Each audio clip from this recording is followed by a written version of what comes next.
The three-fifth vote for slaves. Does this mean that slaves were viewed as three-fifths of a person? I'm primarily a numbers person, so what I do is I take some of the data that I see and I try to put some numbers to it to give meat to the bones. But so I don't need to reinvent the wheel. There's one person, for instance, this is Carol Swain, why the three-fifths compromise was anti-slavery, which I'll be going more into. So just go to this video on this website and review it, and then I'll just make my points. Yellow line represents the division between the northern and the southern states, which became known during the Civil War as the Mason-Dixon line. Although the North had slaves at the time of the signing of the Constitution, the northern states were in the process of freeing the slaves. The three-fifths rule reduced the power of the southern states. If they counted each slave as one vote, then the southern states would have had significantly more power in both the House of Representatives and the Electoral College to extend the duration of slavery. Now, at the time of the signing of the Constitution, I have to my right the northern slaves and the southern slaves. And as you can see, the North did still have at that time some slaves at three-fifths, so they did lose some power there, 19,000 votes.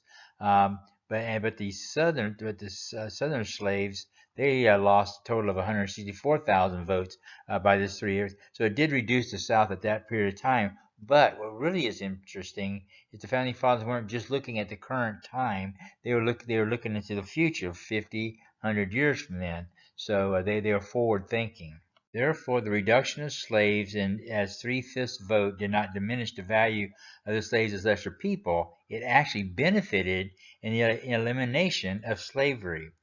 All the founding fathers believed in the Creator God and that all men are created equal. The word men refers to all people as used in the Bible to refer to the entire household. So again, I just highlight the fact that the difference was the loss of the number of people counted, 144,600 is a reduction of the Southern power. Now, what's interesting also is the difference, it was even greater as the northern states freed their slaves because they went from three-fifths vote to one vote, so they actually gained in the North. Most of the founding fathers disagreed with slavery. However, in order to get the Constitution ratified and form a government, they had to compromise with the slave states. See also my notes on the Electoral College, if you didn't see that class, on some of the compromises they had to do to get this Constitution ratified. This means that slavery would continue, but the northern states worked on abolishing slavery. To assist them, the founding fathers had in place the ability to amend the Constitution to later eliminate slavery. This was accomplished when the northern states defeated the southern states in the Civil War. Although Lincoln signed the Emancipation Proclamation in 1863, it was not enforced until the end of the war 2 years later and made official with the 13th Amendment, December 6, 1865. So my point here is that the founding fathers weren't just looking at their time, but they were looking at this time, at the time of the Civil War, when they would actually have the North would actually have the power to be able to do the Emancipation Proclamation even before the end of the Civil War, because they knew that they had the votes and that they would even after the Civil War ended, that they would have the votes and be able to get the 13th Amendment completed. I don't think a lot of people realize that the first Republican president of the United States of America was Abraham Lincoln, and his hallmark decision was the abolition of slavery. He oversaw the Union, which were Republican North, against and fought against the Democratic held Southern slave states. To give you more information about that, I've left some websites that you can go to see what Carol Swain has to say. That she's very articulate in that area.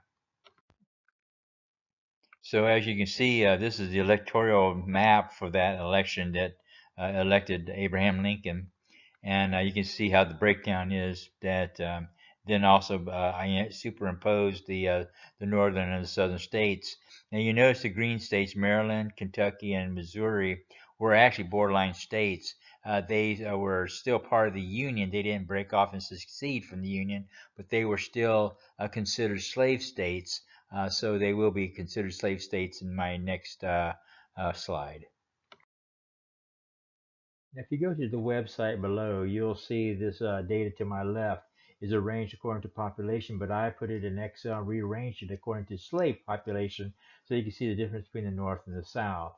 At the time of this 1860, you can see that the North only had 16 slaves in New Jersey because they were all become freed, which was the foresight of the forefathers who saw in the future what this would end up being.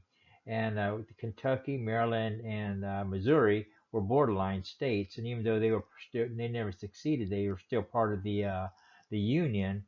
They were considered Southern states because they're still slave states and still sympathetic to the Southern cause. So you can see from this that the Three-Fifths Compromise reduced the South by at least 1,580,204 votes. Uh, so the slaves that escaped also to freedom, not just in the North, but in Canada and Mexico, etc., equaled 100,000 plus. Now, the focus has been on those that fled to the North. However, the slaves went wherever they could flee. Each slave that went to Canada and Mexico, the South lost 3/5 of a vote. Each slave that went to the North, the South lost 3/5 of a vote, and the North gained 1 vote in calculating for the House of Representatives in Electoral College. Now, so in addition to the that big number above, so the 3/5 vote reduced the power of the South for the 100,000 by 3/5 vote equals to 60,000 loss of votes due to freeing slaves, in addition to the 1,580,204. So you can see that the combined emphasis of not just the loss of the voting power of the South, but the additional power from the being going from the slaves to being free in the North, the total impact of that compromise was significant in reducing the power of the South for the benefit of the elimination of slavery. So the purpose of all this data that I have put up, I use a number. I'm a numbers guy. I kind of put numbers and gives some flesh to the bones of some of these discussions. But I just wanted to show you that our founding fathers were brilliant in their forward thinking. At the time of the signing of the Constitution, the impact wasn't that great, but as time went on, the emphasis and it became greater and greater. And so they were forward looking into the time of the Civil War and even to now. The guys were brilliant, and in this 3/5 compromise was great for the slaves because it reduced the power of the South so that slavery could be eliminated.